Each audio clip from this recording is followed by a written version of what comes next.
Daima just hinted towards Goku Super Saiyan 5 becoming canon once and for all in Dragon Ball Super, so in truth, in Super, he has to make a combination of the two, bringing us to the original design that Toyotaro made of Super Saiyan 5, which will allow Goku to catch up to Black Frieza's 10 years of training that freaking defeated him in one punch, especially since it's confirmed that Goku and Vegeta's training isn't even close to finishing after Frieza beat them. Currently, we know Daima is basically GT 2.0, and the producers confirmed this when they worked with Toriyama for that very purpose in an interview. Some of you may have forgotten, but the idea of Super Saiyan 5 sparked originally from GT. Remember when Bulma speculated that with her Blotz wave generator, Vegeta could potentially reach a level of power beyond 4, suggesting that he could achieve Super Saiyan 5. Please play the clip.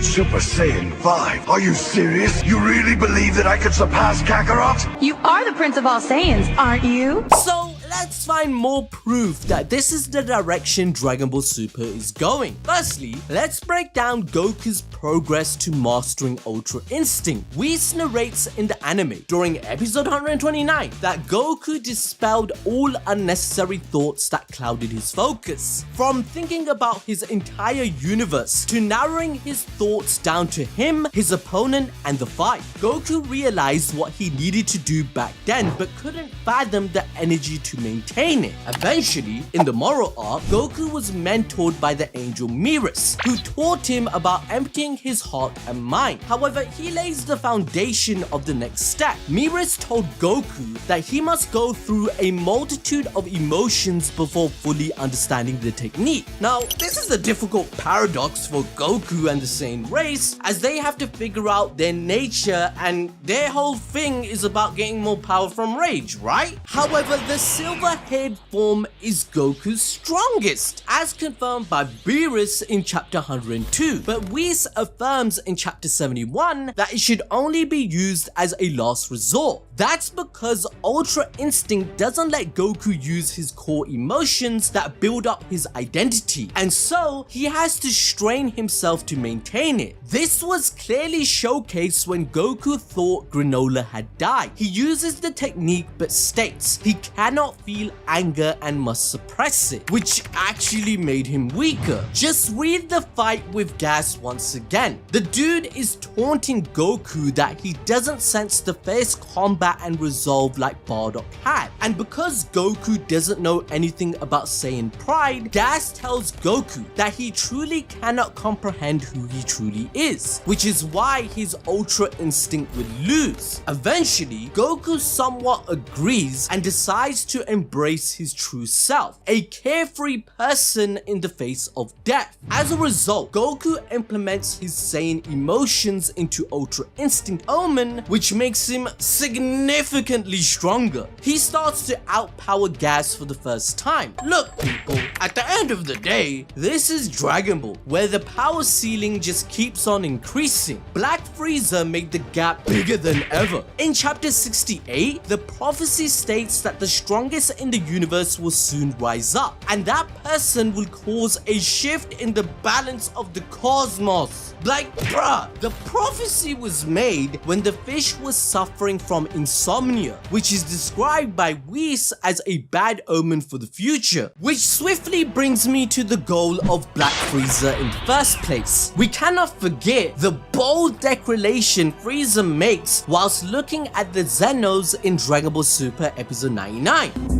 いつか必ずあなたたちの上に君臨して差し上げ There's also that time when Frieza was referred to as a better god of destruction than Universe 9 Sidra and withstood his Hakai, which makes sense why Toyotaro claims Frieza is amongst their nature. The dude proclaimed in episode 95 of Dragon Ball Super that there will come a time when Beerus won't be allowed to do as he pleases, and that what time? It seems to be soon, because in chapter 87, he brags about having eyes and ears everywhere, suggesting he's learned some extremely dangerous secrets. Frieza, he sees Beerus as an obstacle, and he's determined to remove him. His training for 10 years in a room of spirit and time is completely bonkers. So what's another piece of proof that Goku will unlock the Super Saiyan 5 design to match Black Frieza? Well, apparently, Broly sparked the first sense of pride within Goku, which helped him on the path of finding who he is and polishing the technique. According to the timeline, the superhero arc takes place after the events of Granola, which coincides with the newfound idea of pride that they just learned. So after